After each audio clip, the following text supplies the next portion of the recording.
estamos listos para comenzar ya esta tercera parte de esta serie llamada La Luz del Mundo. Y qué bueno que estamos acá, y si vieron los otros capítulos van a ir entendiendo de qué estamos hablando. Principalmente, Luz del Mundo, estamos hablando de Jesús, esa luz del mundo que vino a esta tierra y marcó la vida de todos nosotros, separó el mundo en dos y todo, increíble. Y decíamos que en esta serie que esta es la etapa más importante del año, no por lo que está sucediendo, porque vemos que la Navidad se pone media complicada, no por lo que está sucediendo, sino por lo que sucedió. No por quién está contigo en este tiempo, sino por quién está para ti en esta Navidad que celebramos hace ya más de 2000 años. Así que, buenísimo. Y hoy hemos estado relatando lo que es Navidad y el tema principal, que es Jesús. Hoy, prácticamente lo que voy a hacer es contarles la historia navideña, asegurarme de contarles la historia navideña y se las voy a leer directamente. Sin embargo, lo voy a hacer y voy a asegurarme de que ustedes puedan verlo, no como muchos lo ven desde el cuento de hadas, como que, uy, qué bonito, como si fuese Navidad y pareciera que celebráramos algo como un mito. En realidad es historia. O sea, todo lo acontecido con Jesús está evidenciado históricamente. Entonces vamos a hablar de sus 4 historias bibliográficas que tenemos a Mateo, Marcos, Lucas y Juan. Y yo hoy día vamos a revisar, en otras palabras, vamos a revisar las escrituras y vamos a ver qué escribieron ellos acerca de esto. Porque Jesús no solo tuvo una persona que escribió de él, sino que estos 4 biógrafos escribieron acerca de Jesús. 2 de ellos totalmente presenciales, o sea, ellos vieron directamente todo esto, como es Juan y Mateo. Como es Juan y Mateo. Juan y Mateo lo vieron presencial. Lucas y Marcos empezaron a escribir de acuerdo a lo que ellos iban viendo y revisando y todo. Y estos 4 evangelios, estas 4 personas escribieron, pero además no solo eso está en la historia, sino que además personas como Tácito y Josefo, que eran personas fuera de lo que era la Biblia, eran historiadores romanos, ellos también escribieron acerca de Jesús. Así que la historia de Jesús no es algo que simplemente sale en un libro bíblico y es como un mito, no, es historia. Y los cristianos debemos sacar el pecho cuando hablamos de esto. ¿Por qué? Porque, por ejemplo, si nosotros hablamos de arqueología, la evidencia histórica acerca de lo que son estos 4 evangelios, por ejemplo, es bastante contundente. De hecho, no hay libro, no hay escrito que tenga mayor evidencia histórica, arqueológicamente hablando, que los 4 evangelios. No existe nada. Por ejemplo, nadie pone en duda, por ejemplo, la vida de Aristóteles. Todo dice, tú no le dices a tu profesor, hey, profesor de matemática, Aristóteles yo no creo mucho porque no hay evidencia suficiente para creer que Aristóteles existió. ¿Qué te diría tu profesor de matemática? Te mata porque no, ¿cómo me va a decir que Aristóteles no existió? Porque hay evidencia histórica. ¿Y saben qué? Suficiente. Hay 6 textos, copias de los originales de los libros de Aristóteles que hablaban de él, y esas 6 evidencias son suficientes para decir que Aristóteles existió. Y así con las guerras gálicas y con tanto personaje, Sócrates, todos estos personajes están evidenciados históricamente. La historia habla de ellos. Y nadie dice, no creo.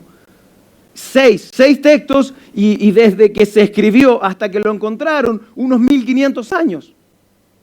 Y con eso es suficiente. Existen más de 20.000 copias originales que se han encontrado del Nuevo Testamento y de los 4 evangelios.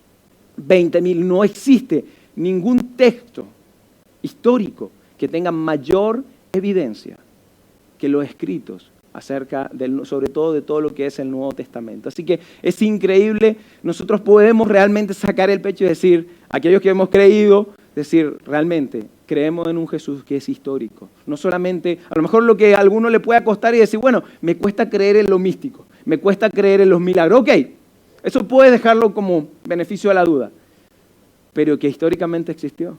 Yo cuando era ateo, yo decía, pero ¿cómo es posible que hayan personas que hablen de Jesús y hablen como si existió? Y yo no lo entendía. Yo no puedo entender de que haya gente que hable como si hubiese evidencia histórica de esto. Cuando empecé a descubrir la evidencia histórica, dije, wow, por eso creen tanto. Y luego había que dar un paso de fe, sí.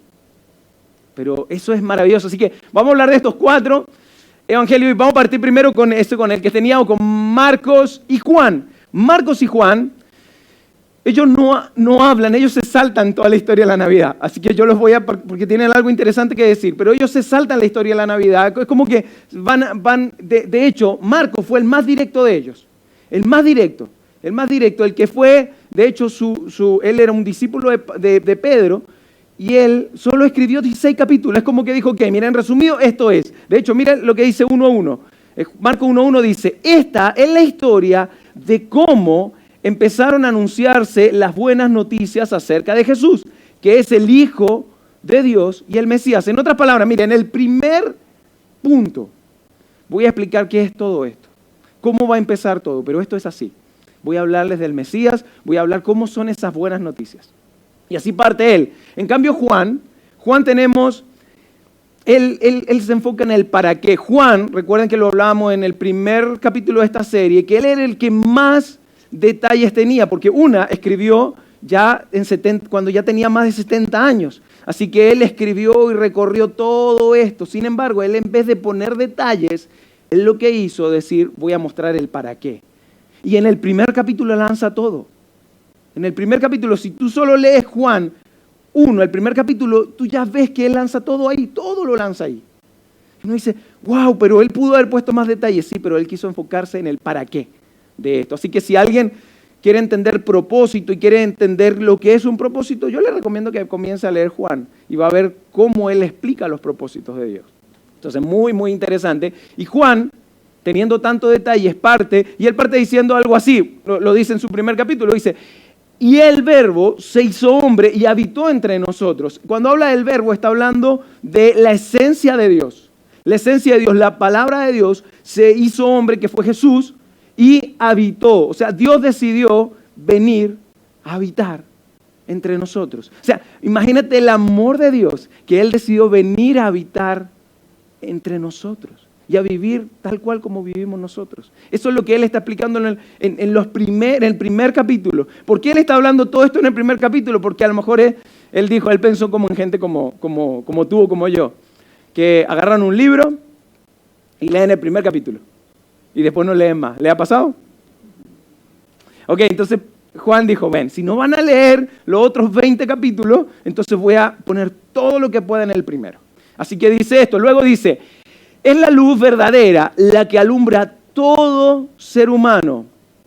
Y recuerden, por eso que a esta serie le pusimos la luz del mundo. La que alumbra a todo ser humano venía a este mundo. Esa luz verdadera venía a este mundo. Continúa diciendo, pero a todos los que creyeron en él y le recibieron, y aquí voy a hacer un paréntesis, cuando en el griego, primera vez, la palabra creer en él no existía. Creer en no existía. Él las junta. Nosotros no lo podemos apreciar acá, pero él junta las dos palabras. Junta esas dos palabras que es creer en. Creer en Dios no es lo mismo que creer que Dios. Creer en Jesús no es lo mismo creer que Jesús. Entonces, él en el griego se puede ver bien, él junta esas dos palabras y es primera vez que encontramos esto que dice, pero a todos los que creyeron en él y le recibieron, ¿qué pasó? Les dio derecho a llegar a ser hijos de Dios. Otro paréntesis hago y aquí hay muchos detalles, así que vamos a tener para largo, no. Hay muchos detalles, ¿por qué? Porque, pero no todos somos hijos de Dios. Ve que uno nace con esa cultura, todos somos hijos de Dios. No todos somos hijos de Dios. Somos criaturas de Dios, somos creados por Dios. Somos hijos de Dios cuando, vamos al principio, pero a todos los que creyeron en él y le recibieron, ahora pasan a ser hijos de Dios.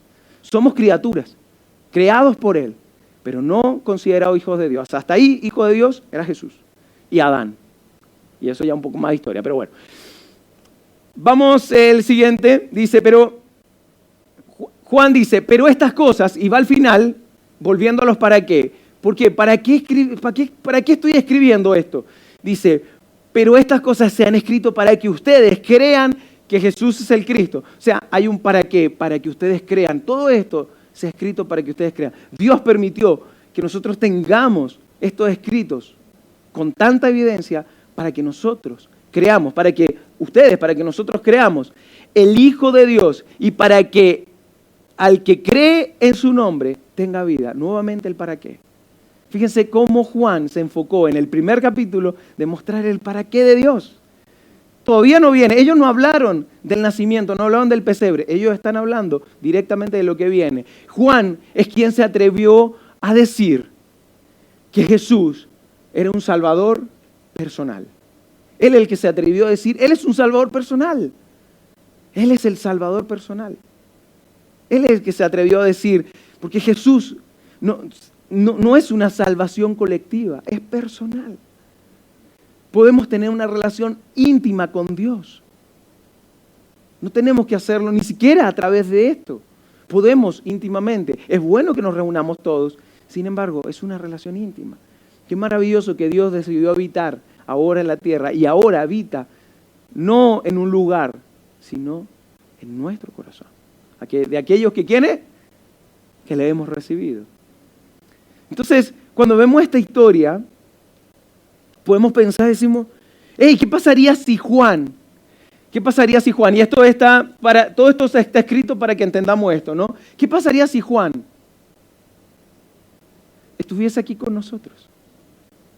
Si tuviésemos la oportunidad de, mira Juan, este año tuvimos a Bárbara Palacio y hablamos con él, la entrevistamos, pero que imagínate aquí sentado a Juan. Vino del tiempo, qué sé yo, y está aquí sentado y Juan, mira, ¿qué nos dirías? ¿Qué nos diría? Y probablemente él nos haría una sola pregunta y nos diría, ¿tú crees en Él? ¿Tú crees en Él? ¿Realmente tú crees en Jesús? No creer que Jesús existió, creer en Jesús. ¿Tú crees? ¿Realmente tú crees? Eso nos preguntaría seguramente Juan. Ahora vamos a la historia navideña y lo vamos a ver desde Mateo y Lucas. Mateo y Lucas, y ellos nos cuentan la historia navideña, ellos dan más detalles. Mateo era un testigo ocular, él estaba ahí, él vio, no en el nacimiento, sino en la vida de Jesús. Bien, y él cuenta parte de esto. Sin embargo, Lucas se va a unos detalles increíbles. Lucas era un médico, por lo tanto, como buen científico, es alguien meticuloso y él puso detalles increíbles en la Biblia. Detalles que otros no pusieron, pero ellos sí, él sí las puso. Puso unos detalles que son increíbles. Mire lo que pone ahí también en los primeros versículos, dice así, cuando Elizabeth, miren, yo subrayé varios de los detalles, cuando Elizabeth, que era familiar de María, estaba en su 6º mes de embarazo, o sea, él está dando detalles, está embarazada en su 6º mes, podía decir 7º, podía obviar eso, no pasaba nada, pero él da detalles. Dios envió un ángel y puso el nombre del ángel. Muchas veces mencionan a los ángeles, pero no ponen el nombre. Él pone el nombre. Envió a Gabriel a Nazaret. ¿Qué era Nazaret? Una aldea de Galilea. ¿Y a quién era este mensaje? A María, a una virgen llamada María. Miren todos los detalles. De verdad, el texto de Lucas es una joya. De hecho, toda la gente que, sobre todo yo que era escéptico, a toda la gente que le cuesta entender y creer y que a lo mejor conoce de Dios solamente porque vio Jesús de Nazaret o porque vio una película y ese es su conocimiento acerca de Dios, yo les recomiendo que lean Lucas y ahí van a ver tanto detalle. De verdad esto es una joya. Entonces yo me entusiasmo muchísimo con Lucas y con todos estos textos, pero bueno, Lucas sigue contando detalles. Dice, ella estaba comprometida para casarse con un hombre llamado José. Ese llamado es como bien fuerte, ¿no? Descendiente del rey David. Gabriel se le apareció, está hablando del ángel, y dijo, Gabriel se le apareció y dijo, saludos, mujer favorecida, el Señor está contigo. Pausa. Se te aparece un ángel. le pones? Un ser de luz, no sé cómo es un ángel, no me ha tocado ver, salvo a mi esposa, pero bueno. Pero, no me asustó, pero sí me dejó asombrado. Pero un ángel se te aparece. Dice ella que está confusa y perturbada, y la traducción, o una de las traducciones de perturbada es aterrada. O sea, María estaba aterrada, así que confusa y aterrada, María trató de pensar lo que el ángel quería decir. Continúa diciendo, no tengas miedo, María, le dijo el ángel, porque has hallado el favor de Dios. Has hallado el favor de Dios, concebirás y darás a luz un hijo y le pondrás por nombre Jesús. Imagínense lo que para ella significaba. Y también el nombre Jesús, ahí lo subrayo porque el nombre Jesús, quizás en nuestra traducción latina al español, pierde un poco la relevancia de lo que significaba en ese tiempo. La palabra Jesús en el hebreo es Yoshua y se pronunciaba Yeshua con Y. Y eso significa Josué en el Antiguo Testamento. ¿Y quién era Josué en el Antiguo Testamento? Un guerrero, quien fue el que puso al hombro todo el liderazgo de Moisés para llegar a esa tierra prometida y conquistar ese lugar. Entonces, cuando se habla de Josué, o sea, en otras palabras, mira, lo que tú vas a tener es un Josué, un guerrero. Entonces, a ellos les llamaba, a nosotros no nos hace tanto sentido, pero a ellos les llamaba, wow, puedes tener un guerrero. O sea, eso está hablando, el Mesías va a venir un guerrero. Y, paréntesis, en ese tiempo, ellos estaban siendo subyugados por Roma. Recuerden que lo decíamos la semana pasada. Eran subyugados por Roma, así que ellos necesitaban nuevamente, así como Moisés en su momento, que los liberaran del yugo de Egipto. Ellos sentían que alguien lo iba a liberar, pero no entendían que era otro tipo de liberación, no simplemente salir del imperio romano. Así que continúa diciendo, él será muy grande, le habla el ángel, dice, él será muy grande y lo llamarán Hijo del Altísimo. El Señor Dios le dará el trono de su antepasado David y reinará sobre Israel para siempre. Su reinado no tendrá fin. David, sí, su reinado sí tuvo fin, pero el reinado de tu hijo será para siempre. Y a lo mejor nos cuesta, y si somos escépticos, nos cuesta creer el para siempre, pero han pasado 2000 años. Y el imperio romano duró 1600. Y esto todavía no termina. Y no va a terminar. Eso es increíble. Sigue diciendo, el nacimiento de Jesucristo, ahora vamos a Mateo. Mateo da otros detalles, otras cosas que son interesantes. El nacimiento de Jesucristo fue estando comprometida María su madre con José, antes de que vivieran juntos, se halló que había concebido del Espíritu Santo. Problema. En otras palabras, ella estaba comprometida con un hombre, con José, pero ella estaba embarazada y ella tuvo que decirle que estaba embarazada. En una cultura machista, el riesgo de ella era increíble. ¿Por qué? Porque lo mínimo que le podía pasar era ser avergonzada. Lo máximo que le podía pasar es morir apedrada. Porque estaba embarazada antes del compromiso. ¿Qué pasó con José? ¿Qué hace José? José, su prometido, era un hombre bueno y no quiso avergonzarla en público, por lo tanto decidió romper el compromiso en privado. Esa fue como su decisión. Ok, no la voy a avergonzar. Él amaba a María, no la voy a avergonzar. Entonces decide romper ese compromiso, pero de forma privada, no pública. Y él está en eso. Mientras consideraba esto, esa posibilidad, un ángel del Señor se le apareció en un sueño. José, hijo de David, le dijo el ángel. Otro ángel, otro apareció. Dice el siguiente, no tengas miedo de recibir a María como esposa, porque el niño que lleva dentro de ella fue concebido por el Espíritu Santo. Y a lo mejor varios así como, ¿cómo habrá sido José? O sea, nosotros escuchamos la historia bíblica y la escuchamos de forma tan romántica. De hecho, uno de los escritos que recibimos cada mañana que nosotros compartimos hablaba justamente de eso hoy. Que hablaba de que nos contaron la historia como tan romántica. Pero esto fue un caos para toda esta gente. La gente tenía miedo. María podía ser apedrada y matada, muerta. Y José se podía llegar a casar quizá con un engaño. Entonces no era una historia cómoda y les voy a seguir contando de eso.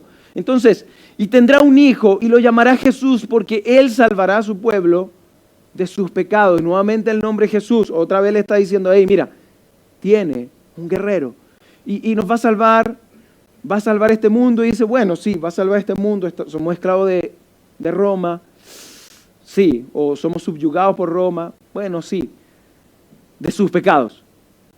Bueno, nosotros tenemos un sistema de limpieza de pecado y en ese tiempo existía una manera de cómo ellos limpiaban sus pecados, que llevaban una paloma, un becerro, un animal y lo degollaban y con esa sangre se limpiaba el pecado de una persona. Si tú cometías un pecado, va y de esa manera mostraba ante Dios que podía ser limpio de ese pecado. Entonces, nosotros tenemos un sistema de pecado. No funciona muy bien, los fariseos por ahí hacen algún negocito, pero tenemos un sistema. Y él está diciendo, no, mira, este guerrero, este Josué, este Jesús, viene a salvarnos del pecado. ¿Qué pasa? Él después despierta. Dice, cuando José despertó, recuerden que él fue una visión en un sueño, hizo como el ángel del Señor le había ordenado y recibió a María como esposa. En otras palabras, él creyó esto. Siguiente. En esos días, aquí Lucas nos da unos ejemplos, nuevamente los detalles con Lucas. Nos da unos ejemplos. En esos días, Augusto, ¿se acuerdan? César Augusto, el que hablé la semana pasada, el emperador, un hombre dictatorial. Recuerden que él había tomado el imperio, se había hecho cargo de él, había limpiado, había sacado al Senado, que habían matado a su tío. Él saca el Senado y hace algo totalmente dictatorial, y él es el emperador, el hombre más fuerte del mundo. Y miren este detalle que es interesante. Decretó que se hiciera un censo en todo el imperio romano, y no solamente era Roma, sino donde el imperio había puesto sus pies, ¿no? Entonces, por lo tanto, a los judíos también les caía este censo. ¿Y qué pasa cuando hay un censo? ¿Y qué pasaba en ese tiempo cuando hay un censo? Todos regresaron a los pueblos de sus antepasados a fin de inscribirse para el censo. Esto es como cuando tú votas. Bueno, cuando hay censo te dicen que estés en tu casa, ¿no? Pero esto es más como cuando votas.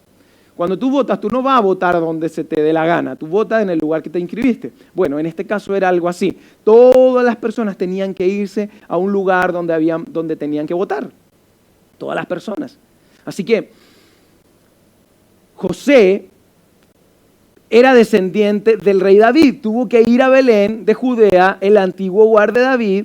Viajó hacia allí desde la aldea de Nazaret hasta Galilea. O sea, en otras palabras, José, como era de allá de Belén, la tierra de David, entonces José tenía que agarrar a su esposa, a su hijo y llevárselos. Él tenía que ir allá. Así que llevó consigo a María, su prometida, cuyo embarazo ya estaba avanzado.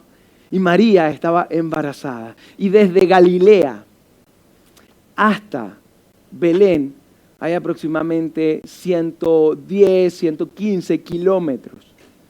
Nosotros nos imaginamos, tenemos una imagen que de alguna manera nos pusieron, donde va María, va José y un burrito, que es esta imagen que está acá. Ahí está. Esa imagen. ¿Qué es María? Esa es la imagen que nosotros tenemos. Bueno, el burro no sale en ninguno de los 4 evangelios. Así que no sabemos si era un burro o un Uber. No tenemos idea. Pero probablemente haya ido caminando. Entonces no era ay, qué bonito, porque nosotros lo vemos así, qué romántico. No, mira, más de 100 kilómetros que tuvieron que caminar. Y ella, con un embarazo avanzado. De hecho, llegó prácticamente. Así que mientras estaban allí, llegó el momento para que naciera el bebé. María dio a luz a su primer hijo, un varón, y lo envolvió en tiras de tela, lo acostó en un pesebre porque no había alojamiento disponible. Y aquí tenemos lo del pesebre. También otro tema tan romántico, un pesebre. Es que son tan bonitos abajo del árbol de Pascua. Ahí se ven tan bonitos. Un pesebre era un establo hediondo a animales. Ahí nació Jesús, porque no había alojamiento. Pero ese era el lugar.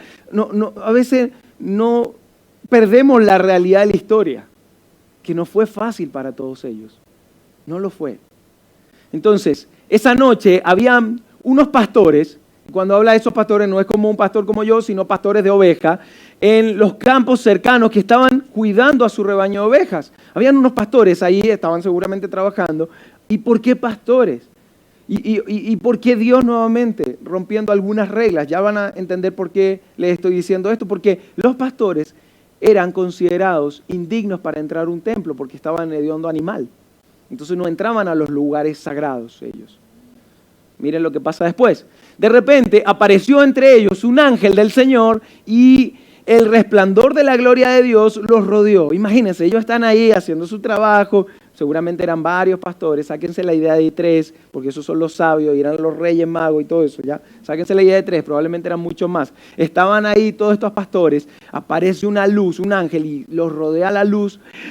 Imagínense cómo se pusieron ellos.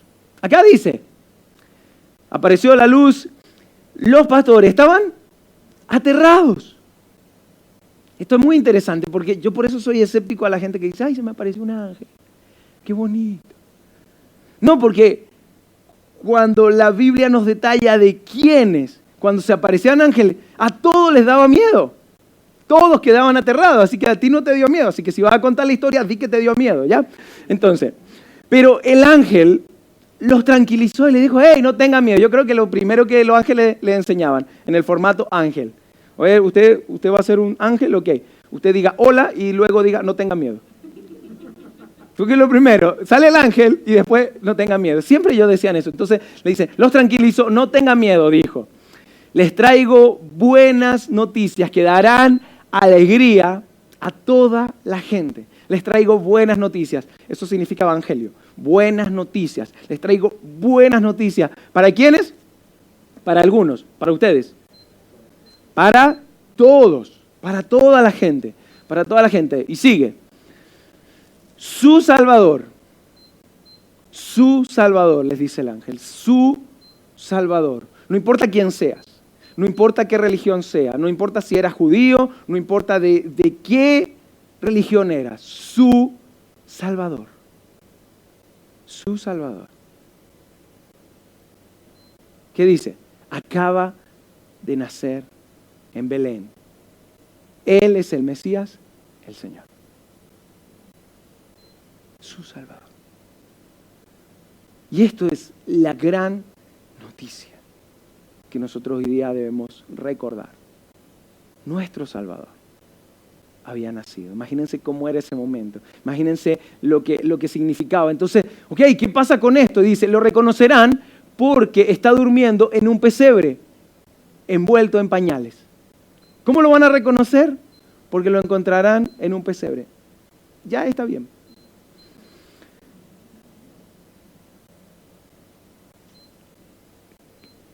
El otro día conversamos con unos amigos y decíamos, ¿cómo habrá sido cuando Jesús nació? ¿Qué habrá pasado? Porque cuando Él murió en la cruz, hubo terremotos, hubo cosas fuertes y difíciles. Pero ¿qué habrá pasado cuando nació? ¿Qué momento aconteció? ¿Qué cosas pasaron?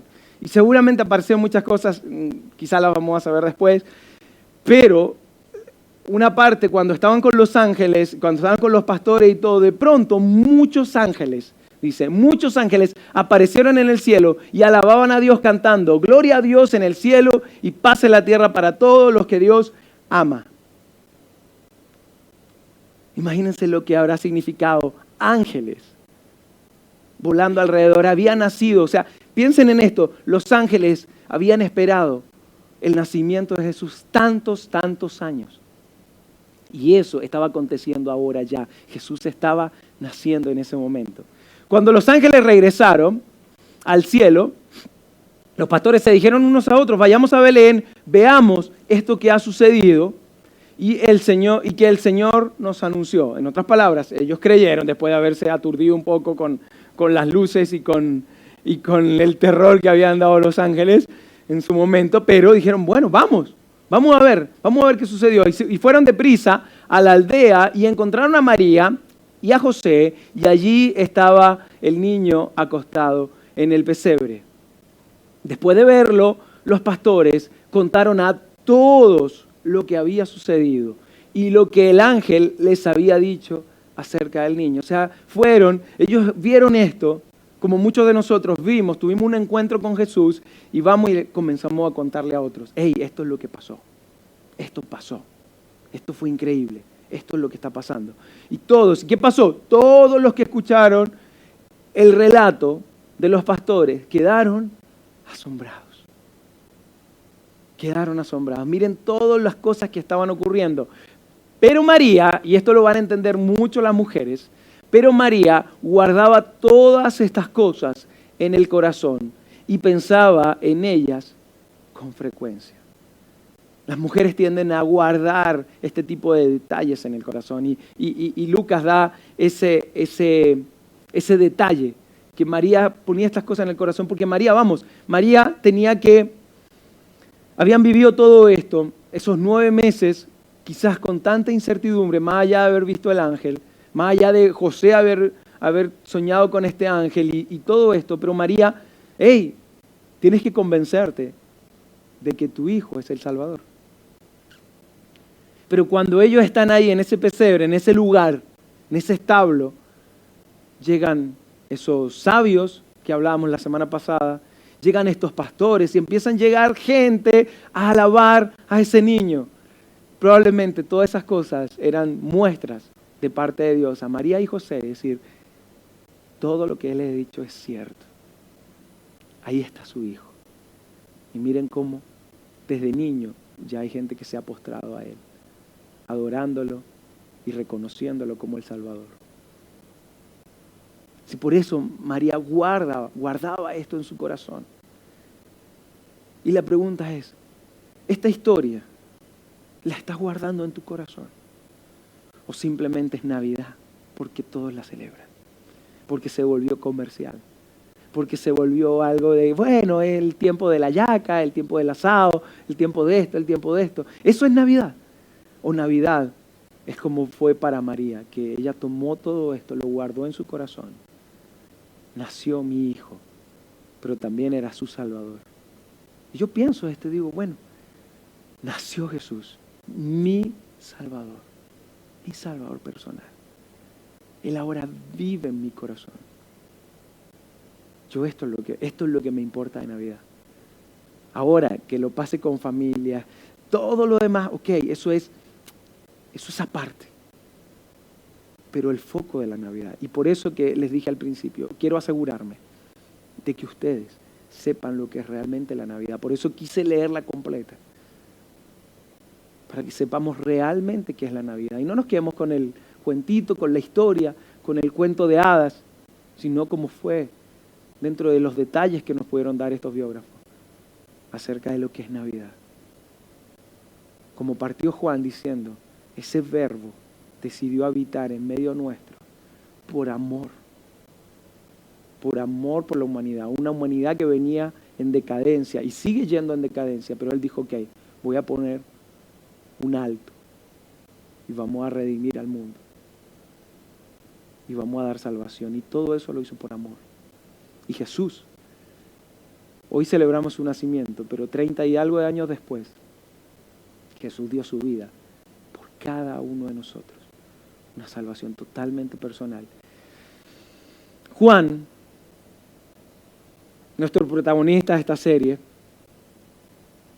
Juan escribe un versículo que quizás es el más conocido, el más famoso, el que quizás todos o tenga idea y lo puedas parafrasear incluso, otros no lo sabemos ya de memoria. Para mí es el favorito, pero sé que para muchos es el favorito. De hecho, lo puse en una versión más romántica todavía, la puse en la versión Reina Valera 60, porque así me lo aprendí y así muchos de nosotros lo aprendimos. El versículo es, porque de tal manera amó Dios al mundo, tanto amó Dios al mundo. ¿Qué pasó? Al mundo, que ha dado a su Hijo unigénito, a su único Hijo, para que todo aquel que en Él cree no se pierda, mas tenga vida eterna. Todo aquel que le recibe, que en Él cree, creer en, no se pierda, tenga vida eterna. Este es el resumen. Si pudiéramos quizás resumir toda la Escritura, quizás pudiéramos hacerlo en este verso. El amor de Dios, tanto para enviar a su Hijo y que éste esté dispuesto a morir. Yo no pondría a mis hijas por otras personas. Dios sí lo hizo. Dios sí lo hizo. ¿Por quién? Por cada uno de nosotros, para que nuestra vida no se pierda,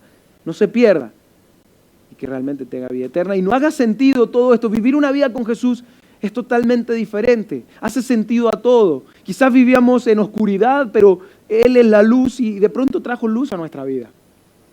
El matrimonio, bueno, está bueno esto de casarse, pero ese matrimonio puede permanecer en oscuridad o en intermitencia, pero cuando hay una luz en ese matrimonio, todo cambia.